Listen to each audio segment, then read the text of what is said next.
Well, hello to all of our viewers out there. Welcome wherever you're joining us from. My name is Jeff Rathke. I'm the president of the American German Institute at Johns Hopkins University. And I am really pleased to welcome all of you for a discussion about far-right politics, and in particular around the so-called Alternative for Germany party, the AfD, which is the far-right party that has arisen over the last few years and which, in some polls at least, ranks very high as second or third place in the expressed preferences of German voters. So to walk us through this presentation and discussion is my colleague, Eric Langenbacher. He is the senior fellow and director of our program on society, culture, and politics. And I'm ready to put us all in Eric's capable hands now to go forward. So Eric, over to you. Thanks, Jeff. Yeah, I'm very excited that we have this webinar today with two leading scholars in the field of German politics, right-wing populism, and the AfD in particular. In fact, our participants have just published a book on the AfD that's called Political Entrepreneurship in the Age of Dealignment, the Populist Far-Right Alternative for Germany, which has come out just a couple of months ago from Palgrave Macmillan. So they will talk for about 20 minutes about the book and its findings, and then we will open it up to questions and answers, not just devoted to some of the findings they'll share with us from the book, but also other kind of contemporary issues regarding the AfD with the upcoming European parliamentary elections in mind, as well as elections in Eastern Germany in the fall. And then I don't think it's too soon to look forward to the next Bundestag election, which of course will be next year. So our speakers are Dr. Michael A. Hansen, who's an associate professor of political science at the University of Turku in Finland. He's had a postdoc at Lund University and was an assistant professor at the University of Wisconsin, Parkside. He is extensively published in a variety of peer-reviewed journals. His topics that he's published on have included radical right and left party voting behavior, the impact of chancellor candidates in German politics, attitudes towards social policy and sexual behavior, and attitudes towards democracy. And his current research is exploring gender and politics, looking at analysis of the Me Too movement, perceptions of female political candidates, and the gender gap in voting for radical right parties. And then our second presenter is Dr. Jonathan Olsen, I must say an old friend. He's a professor of political science and the chair of the Department of Social Sciences and Historical Studies at Texas Women's University, which is in Denton. He was previously a professor of politics, philosophy, and law at the University of Wisconsin Parkside, which was or is in Kenosha, Wisconsin. Jonathan is also highly published in a variety of peer-reviewed journals. He's also the author of 4 books, including Nature and Nationalism and Right-Wing Ecology and the Politics of Identity in Contemporary Germany. He's a 3-time Fulbright Scholar. He's been a DAAD Fellow and has had visiting appointments at the University of Münster, Potsdam, and the European University Viadrina in Frankfurt an der Oder. So without further ado, I will hand the floor over to our presenters. I think they have a brief PowerPoint.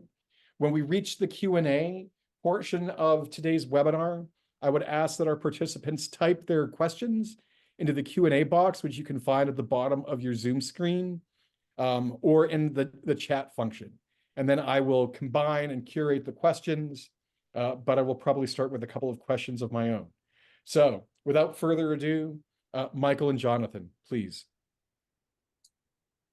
Thank you very much. Okay. So is everything good with the presentation still? Good. Looks good. So thank you for having us here today. We're happy to be presenting this book that recently came out.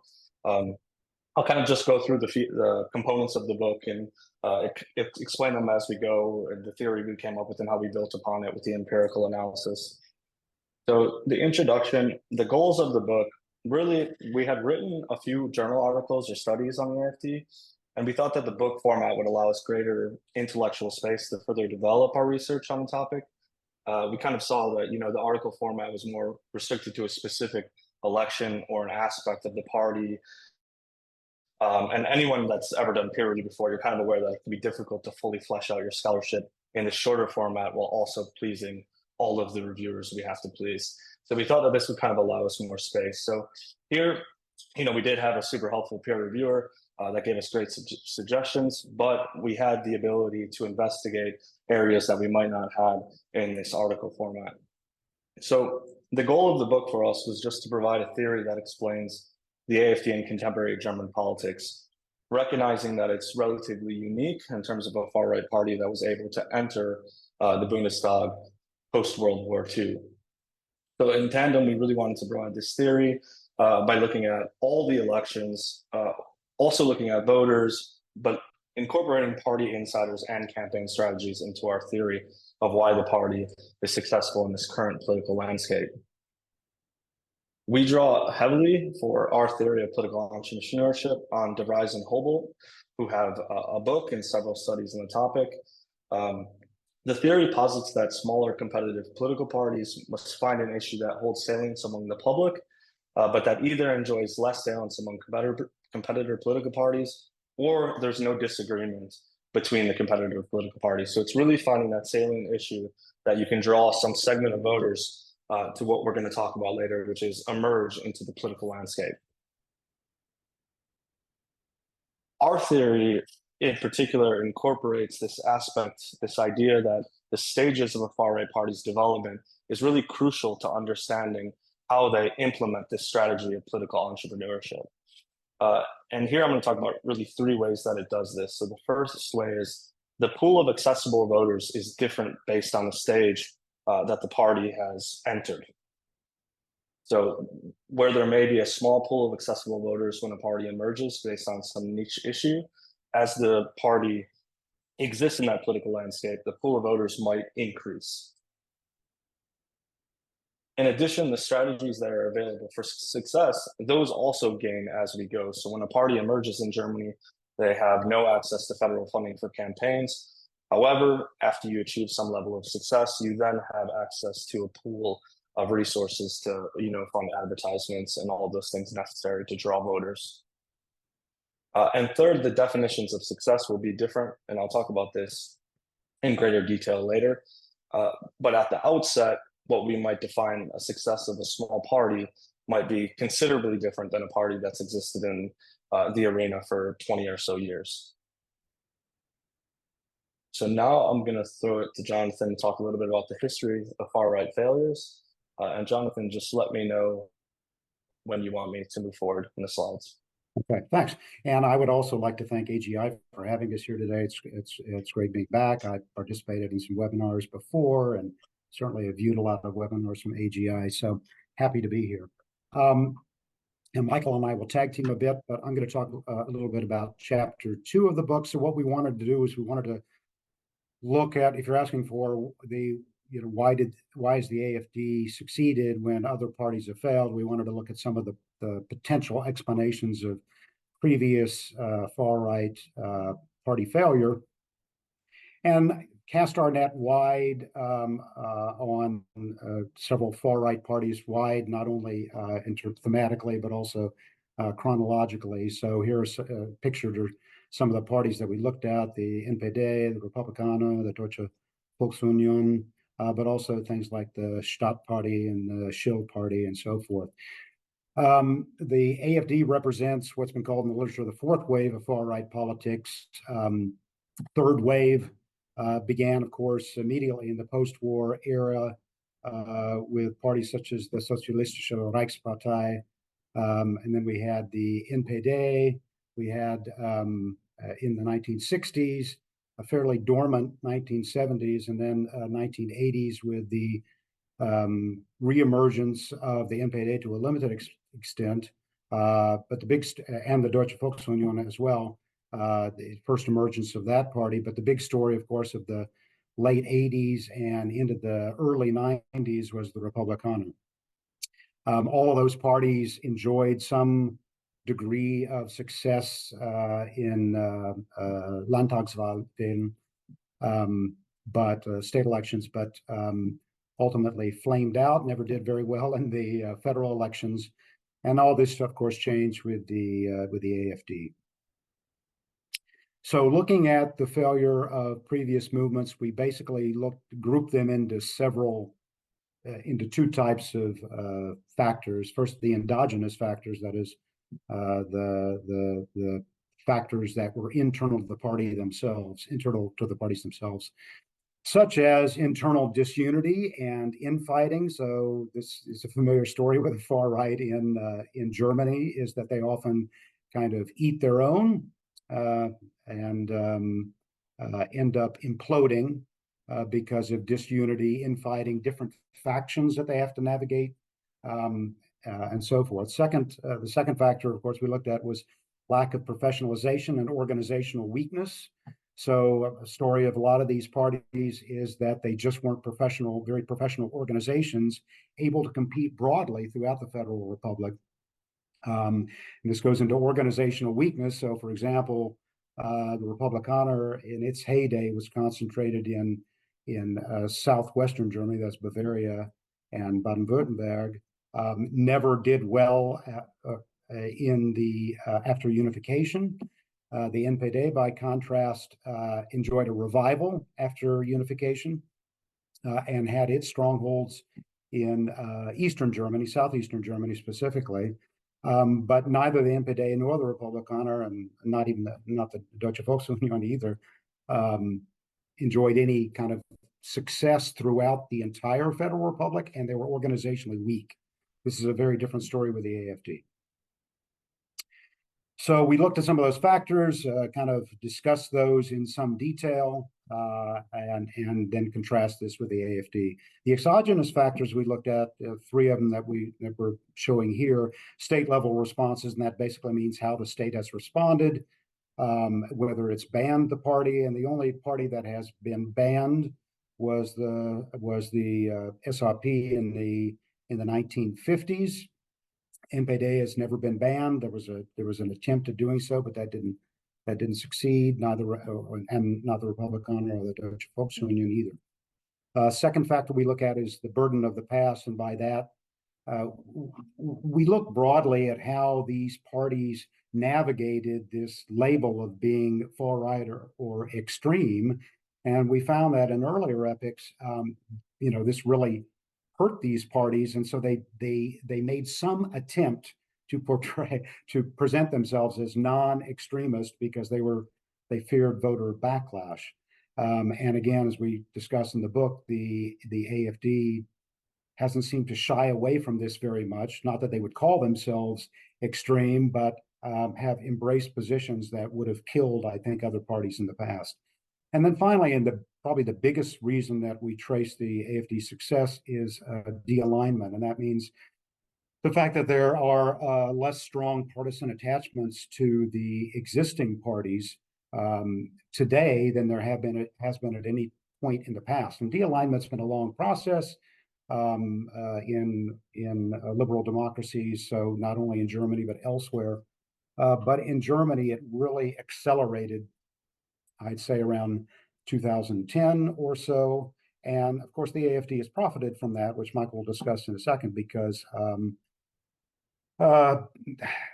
there's a larger pool of these free-floating voters that are available that are not going to vote for a existing party because they already have established a loyalty to that party. And that's especially true, of course, of Eastern Germany, which lacks these, has a lot fewer of these partisan attachments than Western Germany does. And the AFD does particularly well in Eastern Germany. Okay, so after we discussed the history and how these parties have failed in the past, these far-right parties, we then established our theory in the book in chapter 3. So in the bottom, you can see the 3 stages of electoral success that we identify: emergence, breakthrough, and sustainment. We note in the book that a party might not be able to pass through each of these stages, but here's where we identified kind of the prominent nodes of a far-right party's development or a niche party development. we argue that the main strategy, no matter the stage, is crisis exploitation. Now, this could be the exploitation of a real crisis, such as the euro and refugee crises, or the COVID-19 pandemic, or the main strategy could be the performance of a crisis. So we recognize that the literature has fleshed out this idea of performance of a crisis. And an example of this to give, maybe because there's more of a US audience here, is how the migrant caravans coming from South America always seem to appear in mass around federal election time. And Fox News is all too happy to make this event their focal programming for weeks on end. So we talk about how these far-right parties can perform a crisis by making something that isn't actually a crisis seem like something bigger. What is important here to note is that the minimum success criteria that we identify, or the minimum amount threshold for the election to be considered a success, is notably different based on the stage of development that we identify. So at the emergent stage, a notable vote percentage is considered a success. And the reason why that outcome is considered a success is because it secures some campaign funding, and it also indicates psychologically that the party may be a viable option in the future, which could lead to more supporters, volunteers, donations, etc. That psychological mechanism is important because we know that electoral rules, those can determine whether or not voters see a party as sustainable and whether or not they want to spend their vote on that party. For the far-right party to move into the breakthrough stage, the minimum success criteria is then greater than or equal to the 5% vote threshold. So this outcome would secure seats in the Bundestag, thus indicating that the party has broken through the glass ceiling that is difficult for minor parties to accomplish. Now, again, we recognize that it's not necessarily the case that after emergence comes breakthrough. Not all parties will achieve this and fair.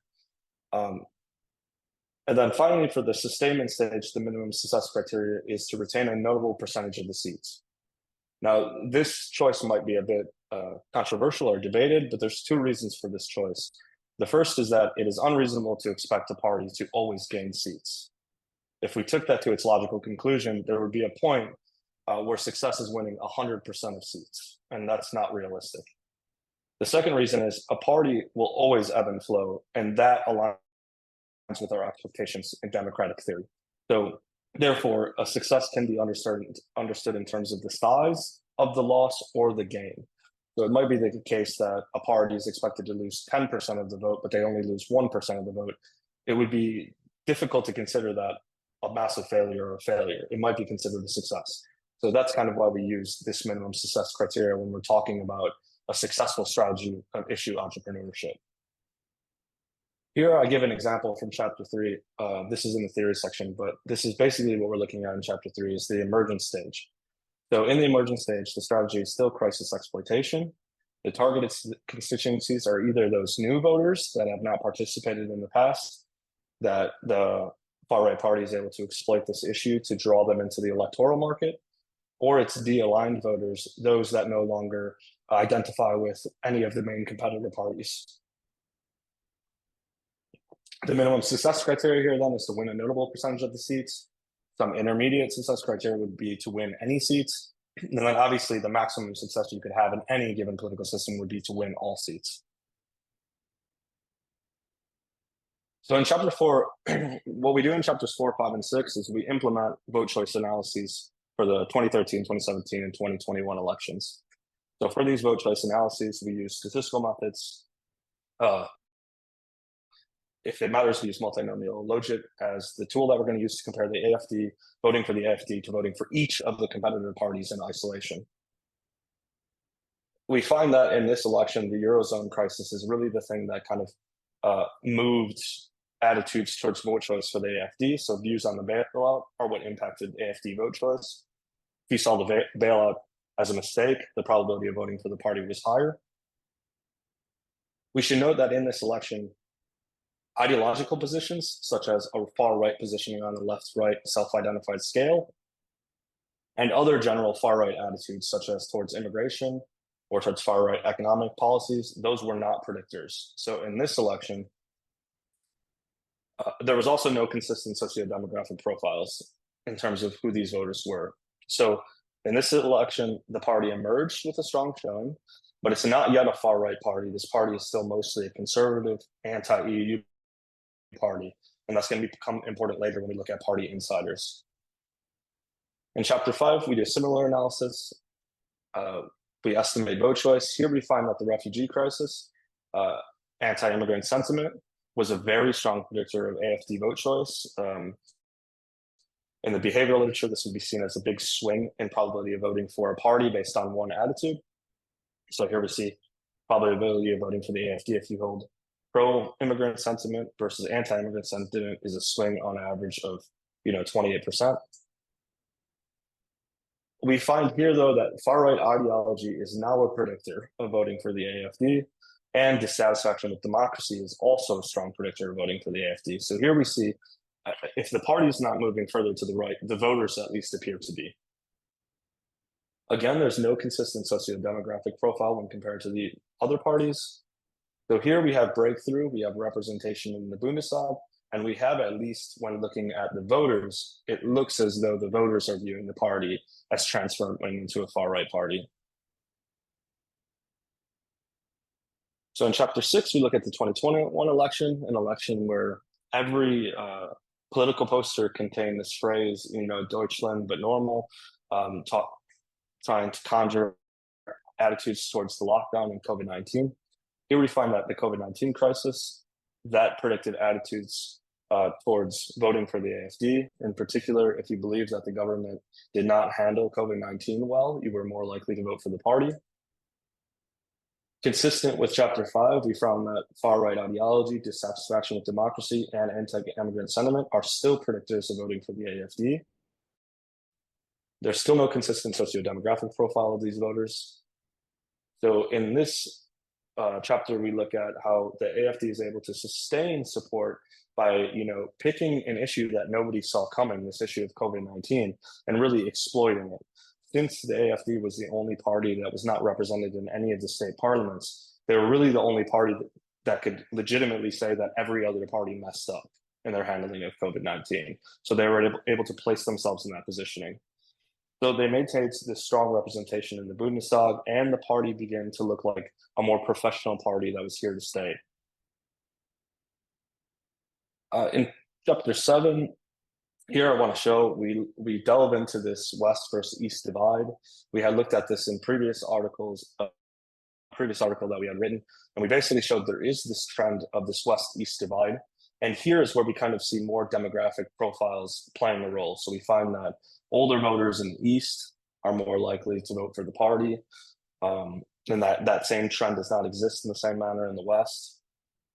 We talk about how in the East, voters, because of this shorter time frame with democracy, voters are less likely to be aligned with the political party for this long-term partisan attachment. Therefore, the probability that they could support a minor party or a new party is a bit higher. In that chapter, we also talk about the party infighting and how after that 2013 election, there was infighting between the conservative faction of the party and a faction that wanted to go further to the right. Here we basically show that the faction that wanted to move the party further to the right, they won out. So the party has kind of taken this switch from a conservative party to a far-right party. It's no longer, a direct competitor with the CDU. It's something a little bit unique on the ideological spectrum.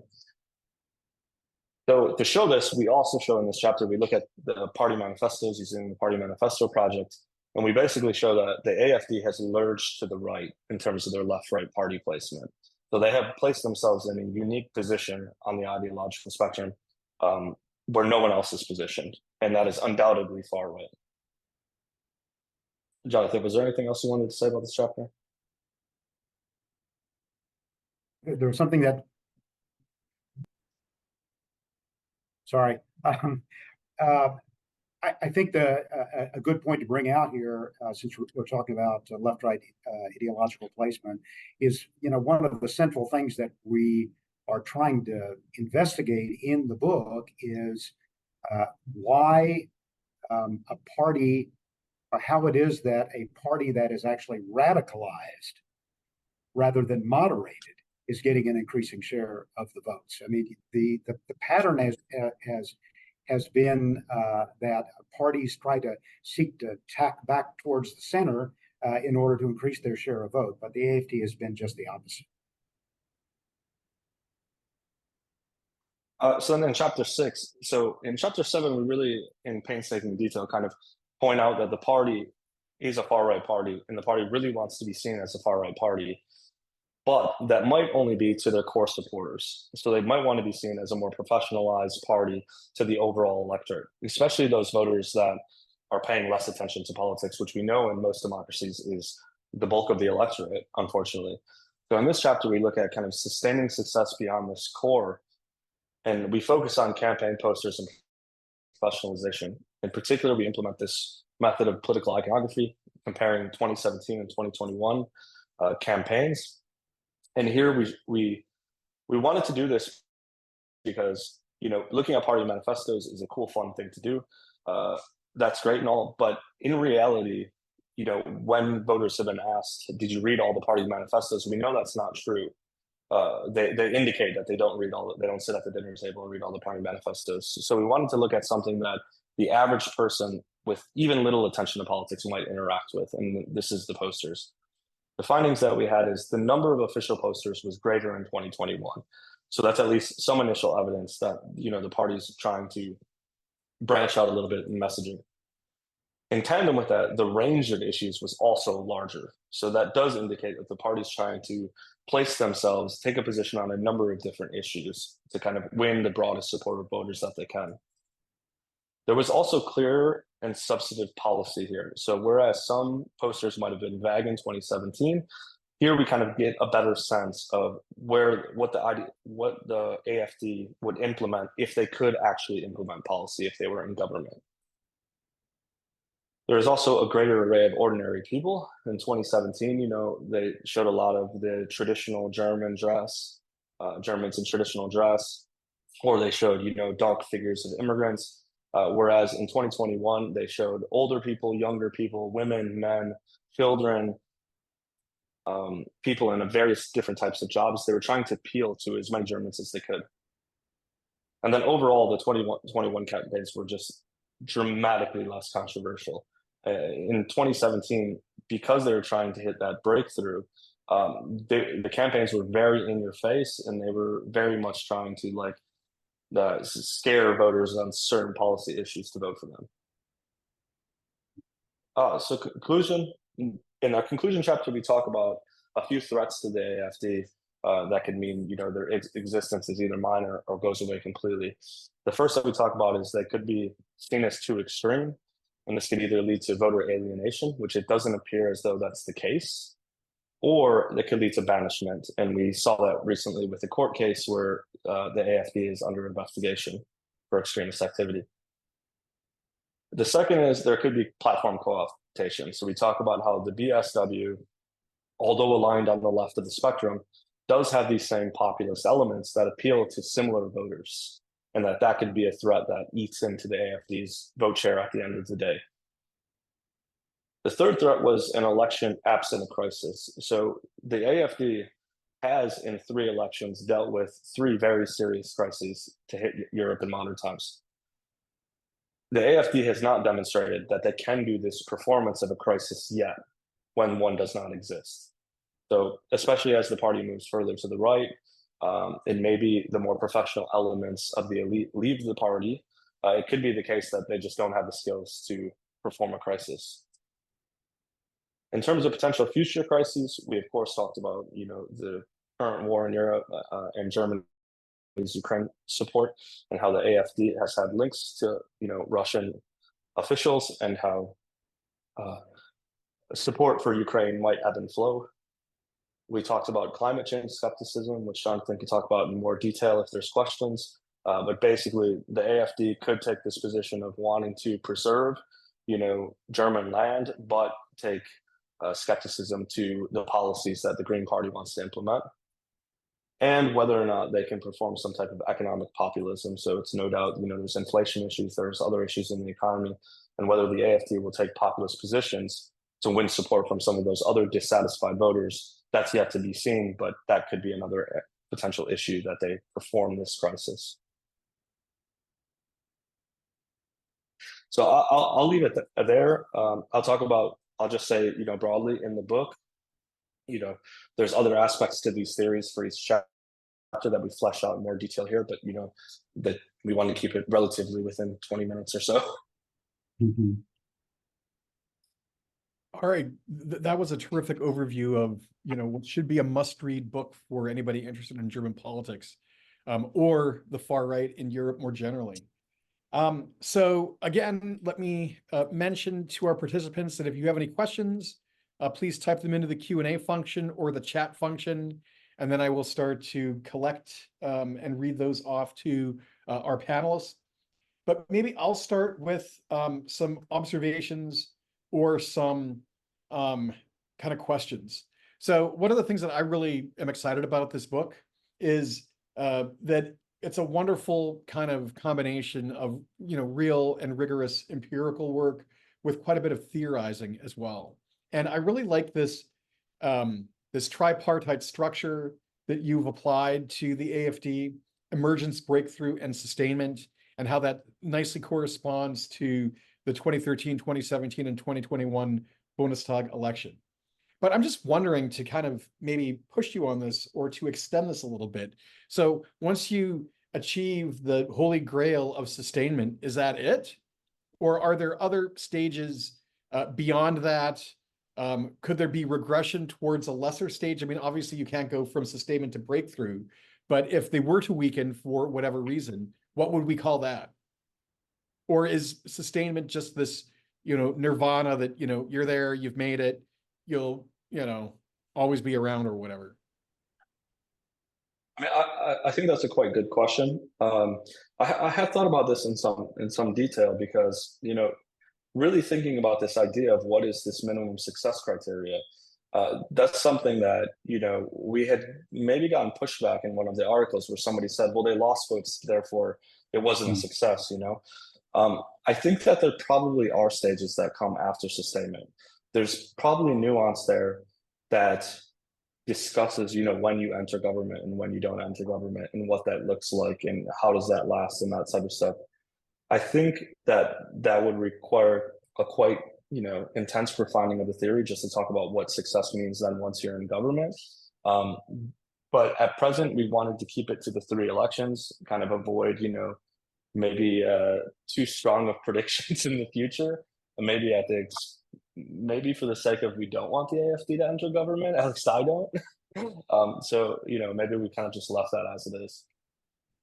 Yeah, and I would just add really quickly, I mean, governing would seem to be the next goal, right? You get a certain amount of votes, then you want to be in power and be able to implement. Now, what the fallout would be from the AfD governing and how well they do it, that's another question. I think, of course, you could fall below. You could regress in these stages if you think of something like if you think of the Linke, right? They also went through these kinds of stages of trying to get their breakthrough and then sustainment. And of course, their goal was always to be in government. But even if they weren't in government, as long as they kept 7-8% of the vote, they were happy, and you could always fudge the election. Yeah, we lost a little bit, whatever. But now, of course, the Linke finds itself in an existential crisis because they're polling below 5%. So it could be that the Linke, completely fall out of the Bundestag, and then they have to kind of regroup and start this process again. All right. I mean, I have more questions, but I see that we have quite a few questions kind of coming in. So why don't I start with a question about female voters? Do we have the same kind of gender difference in terms of support for the far right, for the AfD in Germany that we have in other countries as well? And do more empowered female voters pose a threat potentially to the AfD going forward? Michael, you want to go ahead? Answer the first part of that. In the statistical modeling, the results show that there is not a strong gender gap in Germany, and that's kind of what I would expect from the early 2000s on. We've kind of seen a decrease in gender gap, and that might be because our models are just controlling for other factors that are more important than gender, that are also captured within gender, of course. So it could be that fact, but we're just not seeing this big difference in terms of the gender gap. So I would say that about the first part of it. I want to make sure I catch what was the second part of the question. If the gender gap kind of would, I guess, strengthen, would that be a real threat to the AFD?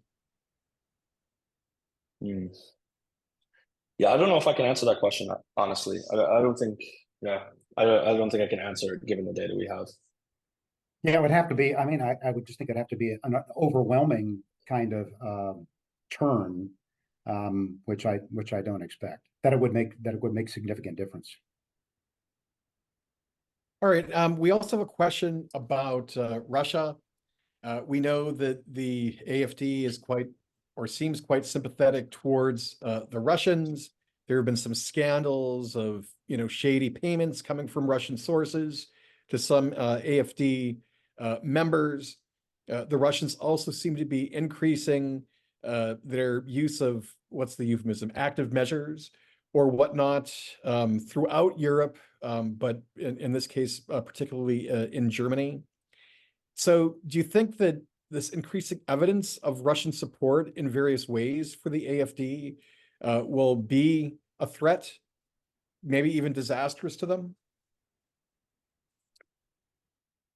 I'll have a go at this first, and then Michael can give his thoughts on this. But I mean, it's kind of an it depends question. I mean, I think what's happened with what's emerged in the last month or so could be a threat if you find these deeper ties that are documented. I mean, this has been known for a while that AfD has been very friendly to Russia, and Russia is trying to get a foothold with the AfD as it does with these other far right parties.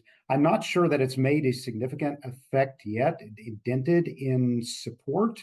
And we can talk about this a little bit, but if you look at these opinion polls, both for the federal election, the upcoming federal election, the Sonntagsfrage, and also in Thüringen and in Saxony, AfD has seen some decline, but there's a lot of things going into this, right? And I'm not sure that the scandal alone or the scandals surrounding the party right now alone are the reason for the AfD's decline in the polls. I think it's multifaceted. So I would just say we'll see. And I think that some of these AfD voters have been remarkably loyal to the party. The core group of voters that they have doesn't seem to have been shaken by much.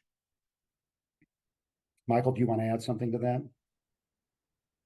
Yeah, I think that in general, the current direction of just support, I don't know that will impact AfD's support in mass or in a large way. But I do see that these particular policies might have an impact, but that's kind of dependent on the AfD to be the first one to exploit them. So if a draft is, or if this, 18 years old into the military, if this does become a thing, it could be the case that the AfD does exploit it. I remember, being a teenager, like the worst thing you could do was join the military at that time amongst friends, right?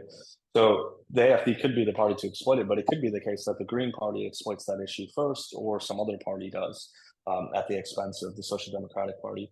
So I guess my answer is, it could impact support for the AfD, but that relies on them being quite strategic in that situation.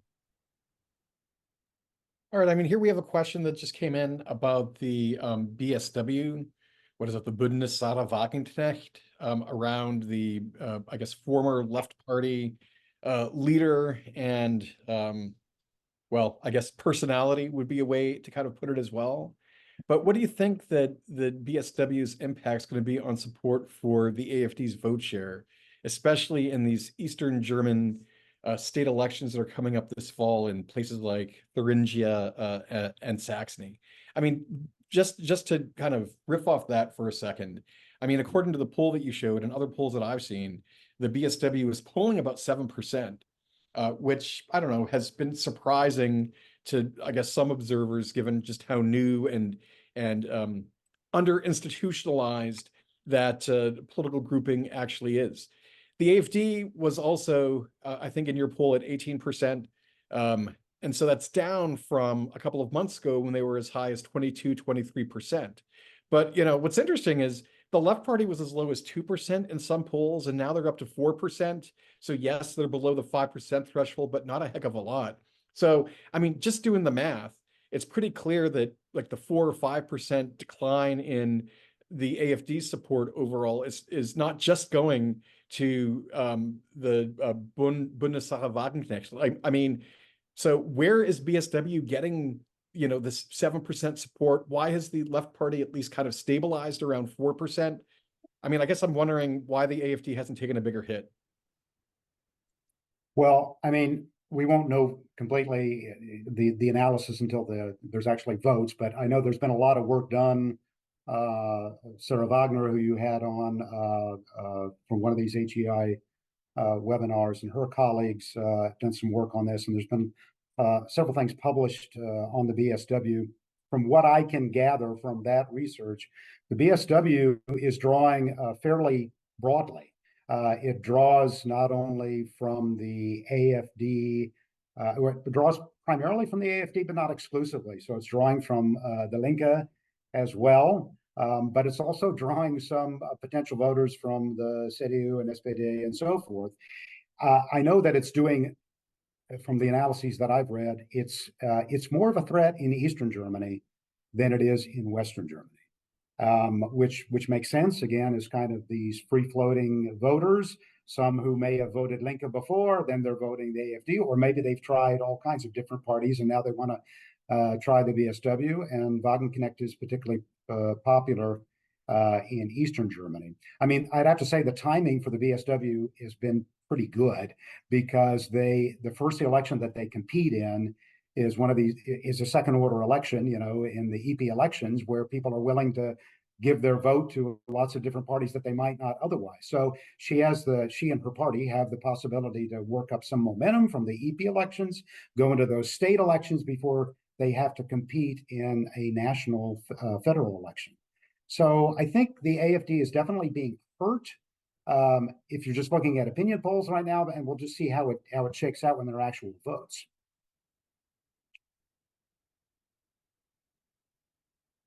Michael, did you want to add anything to that? No, I think that he pretty much covered everything. I guess the only thing I'd maybe add to that is, the BSW, it might look weird them doing so well in comparison to how well the left party has done, in the last few elections. But I think in our analysis, when we looked at, where the party was positioning themselves over several elections, basically, the left party has been quite stagnant, So it makes sense to me that there's some appetite on the left for something new amongst core leftist voters. And let me just add one quick thing too, that I thought of in terms of issues. There was some paper that I just recently read. I can't remember the authors, but I just read it a couple of days ago, that tried to break this down into issue over where are the issues where you might find the BSW drawing voters from. And of course, from immigration policy, it would have been from the AFD, from the Linke, of course, and we know this from Sarah Wagner's work. It's from this economic dimension, where the AFD has been kind of contradictory on their economic policy, but then from other parties in other certain areas. So the BSW kind of falls in somewhat, surprisingly, somewhat of a centrist position in many areas. In some areas, it leans more to the right and pulls vote from the AFD. In some areas, it leans more to the left, pulls votes from the Linke, and then positions itself competitively in some other areas with CDU, FDP, SPD. All right, I'm going to bundle a couple of questions here.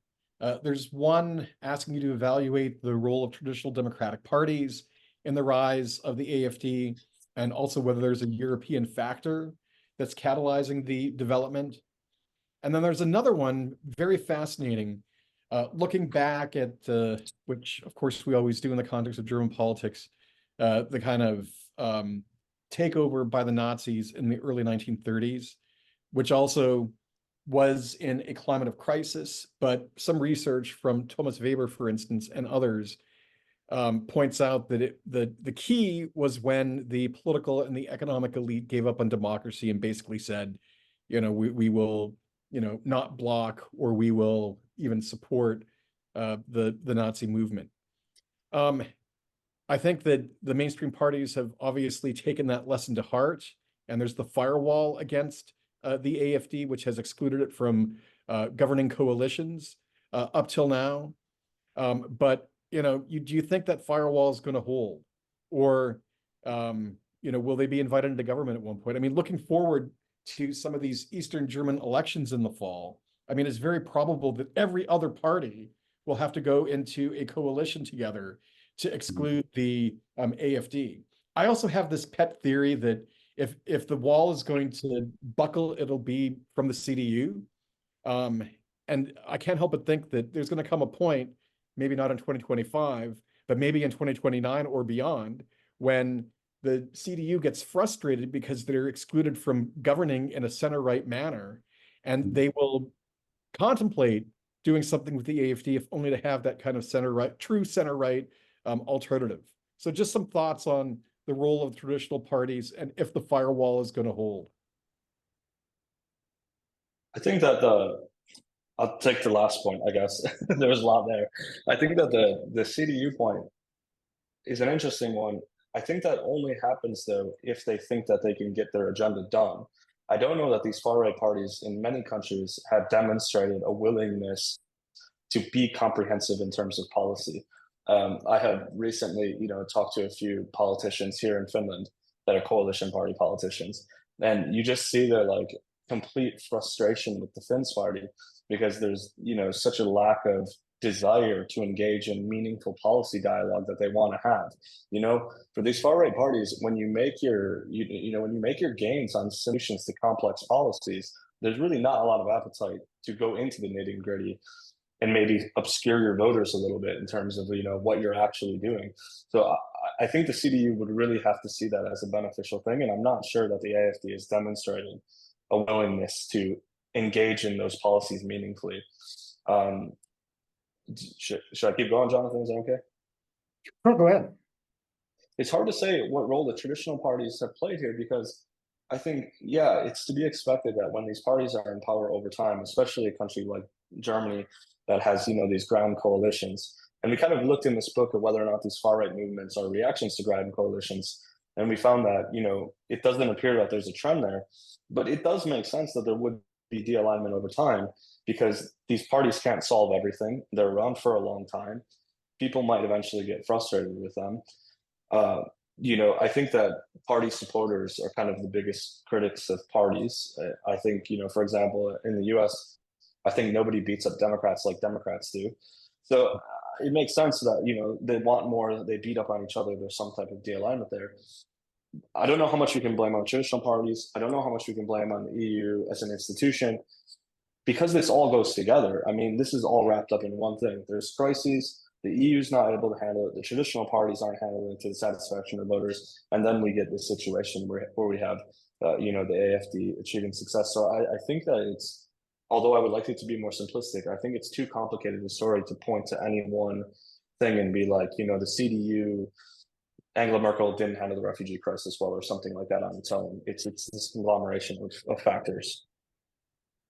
Yeah, let me just add something quickly to the firewall, which is, yes, there's still officially the firewall, but there have been these trial balloons that have been floated by various CDU politicians, and they've talked about perhaps, maybe we can govern with them on the local level, but we exclude them at the state level. And that's where you see the tensions between the state parties and the federal parties, because I think the federal CDU obviously is going to want to continue this firewall, but these state leaders, they're under some pressure to actually get into government, as you expressed, Eric. So the other question is, if the AFD, of course, gets into power, the AFD has lived off this populist kind of anti-establishment message, where every other party is the establishment. They are the alternative, as they say in their name. So what would happen if they get into power in some form, would that defang them? I mean, that's sometimes the theory is that you bring a party into power and it'll defang them and they won't be as attractive to the voter. But of course, it's a very scary thing too, because you're giving these parties a share of the power. And what if that actually doesn't work? What if that actually encourages voters? I know there's been some research too on misbegotten strategies of trying to imitate the AFD, and I think there's solid research that shows that imitating far right parties doesn't lead to success for your party. It only normalizes or mainstreams the far right discourse and far right policy. And so I think for the SPD and the Greens that hasn't been an issue, but for the CDU and the FDP, they have done some fishing in those waters, so we'll see whether that continues or not. It's easy to have a complete exclusion when you're in a position of greater strength. When you're in a position of where you see losing ground, where you think you're losing ground, then the party becomes a little bit more desperate. No, I call that research, by the way, I can't believe it's not butter research. Like, why would you have that when you're going to have the real thing, right? Right, So, exactly. Very, very strong. So something else, I really like that one graph you had that showed the ideological placement of the parties over the three kind of electoral cycles, which very clearly showed the AFD veering to the far right. But kind of like to broaden the perspective, there's some reporting or commentary, not sure if this is academic research necessarily, but certainly in the journalistic realm, there seems to be this perception that the AFD is actually much more radical than other similar parties in other countries. It was pointed out that the Sweden Democrats that are informally/formally supporting the current coalition government in that country have really kind of moderated. Some people think that Meloni in Italy has moderated, the Freedom Party in Austria. And one of the explanations is that while these parties have been very close or actually governing, which has moderated them. So I guess that's a two-part question. Do you think that the AFD is more radical ideologically compared to similar parties elsewhere in Europe? And secondly, do you think, I mean, this is always the risk, right? Like, do you let them in? Do you let the wolves into the kind of the chicken coop after all? And will they kind of moderate, or will they kind of take over? Will they become the next Orban or Law and Justice in Poland, or will they really moderate and move closer to the center? Let me just say really quickly, I mean, whether they're more extreme or not, I think there is some research that has shown that they are farther to the right than some of these other parties especially in Western Europe. Barbara Donovan did some research looking at the Chapel Hill survey, and so where they compare. And Michael may want to comment on that. But some of these other far right parties also look at the AFD as too extreme. So Marie Le Pen, has had a couple of tongue lashings of Vital and other AFD leaders, basically saying, you guys are just moving too far, right? So. And maybe this is just projecting a moderate image. Marie Le Pen wants to project a moderate image. Meloni certainly wants to project a moderate image. The AFD has not worried about that, projecting that moderate image. So I would just say for that kind of extremist notion that they're farther to the right, I'd have to look at some more data on that, but it seems to me that they are perceived as such. Michael, do you want to jump in here? I think that the perception, especially in pop culture media, is a bit of a sexy one, I guess, for selling a story, because I think because of Germany's past, with the legacy of the Nazi movement, and because of not having one of these far right movements since post World War II, I think that that's a good story to tell, because it gets clicks and all of these things. But I don't necessarily know that that's entirely the truth. I think that you might be able to point to individual AFD members that are exceptionally extreme and have been arrested or have done whatever things. But I think that even if you look at some of the elements of the Sweden Democrats or the Finns party, I mean, you do see extremist elements there also. I should say I live in Finland, but we also, my wife is Swedish, we own a home in Sweden, and I have interactions with people from the Sweden Democratic Party as an academic. And I can say that in terms of their ideological core, they are just as extreme. It's just once you get into government, what you're saying in private and what you're saying out loud are two different things. Even the AFD knows that, which is why they had their private meeting about, expelling citizens out of the country. So I actually don't think the AFD is that much more extreme than some of these other parties. I think these other parties have just been around longer and have a little bit better professionalization. To just give one more example, I mean, look, the Finns party went through 3 immediate scandals with their members upon entering government, about things that they had said. So I actually don't think that's the case. All right, well, there's one question that I actually missed from earlier, and that's a question of whether you conducted elite interviews for this particular study. I'll attach to that, were you to take this research further, what would you investigate? Michael, you want to go answer that one? We had not done any elite interviews for this particular thing, for this particular book. I think we're a bit more focused on the voters, since they're the ones giving the support, and ultimately they'll be the ones that lead to election or not. I think that that's an area of inquiry that some people have been looking into. I know Anna-Sophia Heinz has looked at interviewing AFD politicians, and in particular looking at politicians within the youth movement. And if you're interested in that type of thing, definitely go read her article in International Political Science Review, because I think it's quite good. So there are people doing that work, but we're not those people. If we were to extend this work, I don't really know. Do you have a thought, Jonathan?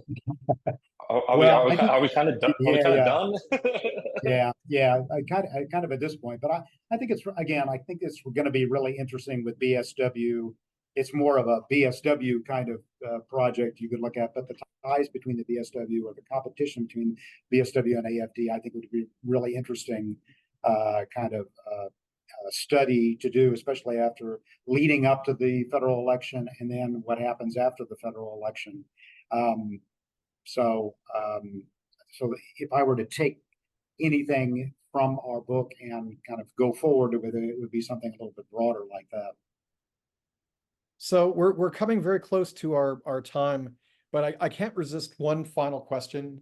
So for as long as Germany's been reunified, which is what, going on 34 years, an entire generation from the classic sociological perspective, people have talked about how unaligned Eastern German voters are, that they don't have the same kind of experience with democracy as Westerners do, but now they have over 3 decades of experience.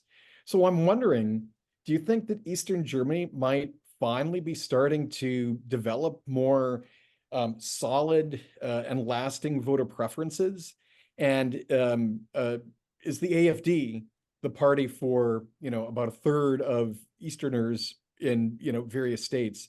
Is that an advantage the AFD might have going forward if these kind of preferences are finally kind of settling and becoming more solidified? Well, yeah, my thought or my feeling is that no, they're still not developing a strong preferences. I mean, I remember when the Linke was firmly established, and now, of course, they're free falling. So I think it's still quite volatile, but for right now, there is a loyal core group of AFD voters, not just in the East, of course, but a loyal core of AFD voters. But whether this is going to lead to some kind of permanent realignment in Eastern Germany, I'm kind of doubtful about. Michael, do you have thoughts on that? I think that since the reunification of Germany, there's been a mismatch between what democracy is and what are the expectations of what democracy can bring. And the left party, perhaps Eastern Germans saw that as a party that could bring these things that they wanted, and then they did not fulfill that obligation due to the structure of the system or whatever it may be. And I think that the AFD could potentially also go that route where, they gain a bunch of support over time, but then the outcomes that the AFD has promised or that Eastern Germans expect do not come to fruition. I think I think that survey after survey shows that the way Easterners view expectations for democracy are even today a bit different than Westerners. Yeah. And it's also kind of the Lincoln was for a long time the representative of Eastern interests, and fewer people are seeing that. Not that they still aren't very strong on that, but the AFD is now seen as a representative of Eastern interests. But it may just be a function of time too. The AFD hasn't been around that long, and so over time, the populist, outsider, anti-establishment representative of Eastern interests will, maybe not be seen that way. So I think that's just going to be a function of time. All right, well, we have now come to time, so let me thank Jonathan and Michael for taking the time to talk about their new book, which I hope that those of you that are listening to this or viewing this will really consider reading, because it really is terrific. It's one of those books that's very rigorous from a social scientific perspective, but also makes the findings crystal clear to perhaps the non-methodologically inclined reader as well. So thank you so much for joining us. To all of you that are viewing this, let me just make a plug for a webinar that we have next week on Wednesday, May 22nd, which will be a webinar with 3 senior historians devoted to the 75th anniversary of the founding of the Federal Republic of Germany, which is coming up this month. So thanks again to our panelists today, and thank you to all of the attendees, and we'll see you here at the American German Institute again very soon. Thanks. Thank you very much. Thank you for having us. Thank you, everyone. Bye.